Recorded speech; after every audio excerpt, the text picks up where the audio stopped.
on to brighter topics. When I first started watching football, I was always an NFL fan.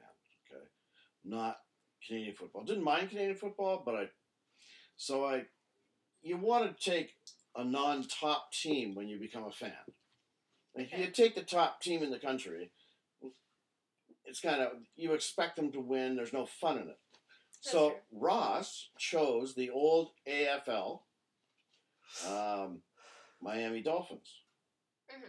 And their first coach, came from the Baltimore Colts, who had just won the Super Bowl. His name was Don Shula. And Don Shula made one of the greatest drafts for quarterbacks ever conducted. He picked up a kid named Bob Greasy, who was almost as old as I am now. And he picked up a guy in the late rounds named Don Strock. Mm-hmm. Now, Strock was younger because he was coming out of college earlier, okay? But very, very smart intellectually. Okay. Well, Don Strock turned down, during his about 12, 13-year career with Miami, they won the Super Bowl once, okay? And Don Strock played, in his total 12-year career, he played less than 5 games. Okay. He was always the backup quarterback that every other team wanted. It was hilarious. But Don offered him a new contract. This would be after Greasy's gone and Marino's there. So they offer him a new contract. And they say to him, what do you want? He says, we're negotiating. Last 2 years, you've made $1 million a year. You basically stood on the sidelines, analyzed the plays, not even a football helmet on, a ball cap, and you've made this money. Now, we're quite happy with what you're doing. Like, we don't want to change a thing. So you just tell us. He said, $1 million is fine. So he played another 5 years as backup to another great quarterback. But the whole thing is, he rarely got fucking dirty. With Miami, you know how the backup quarterback usually comes out and holds the balls for converts? Yeah. And field goals, right? Okay. Don Strock never did that in his fucking life. Really? Well, their third string quarterback at first was Earl Morrall, and he was a place kicker, so you didn't have to send a new quarterback out.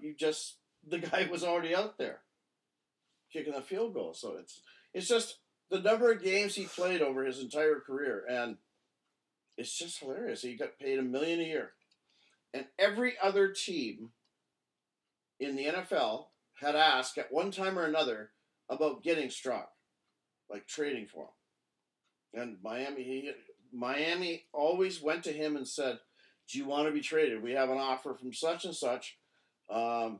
No, I'm happy here. So he just stayed for his whole career with one team, which not too many athletes nowadays can say. But he made a steady living. Played with some of the greatest and rarely went on the field. So, I mean, there's something to be said about never being injured. Think of quarterbacks, or anything. There is so many guys come out of there crippled.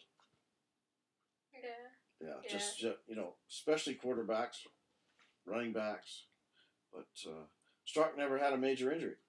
So he was never on the field enough to have a major injury. I just like the guy. And very intelligent, like football mind. Yeah. More like a coach.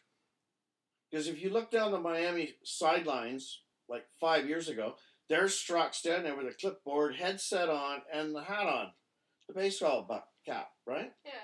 Like reading the plays out to the quarterback, who happens to be out there at the time. It's just hilarious. I mean, I'd like a job like that. Wouldn't you? I think it'd be great. Anyway, that's the Don Strock we talk about because rarely injured, if ever. Played for about 15 seasons. Collected a good salary. He's got a good pension from the league. Mm-hmm. And that's all the guy ever wanted. Like, it's not that he didn't want to play first string quarterback, but he probably saw guys like Marino and Marino with the Achilles tendon rupture right in front of him. He didn't play that year either. Played about 3 games, and then they brought 2 more guys in. Really? Yeah. But everybody wanted him for a first string. I mean, he would have been a valuable traded commodity. But all the years Shula was there, he was there. That's how it worked, coach and assistant coach. Look at how short she is. I didn't realize she was that friggin' short, eh? Maybe he's just really tall. Well, He's on skates. He's got skates on too, but That's he true. is tall. He's probably like my height.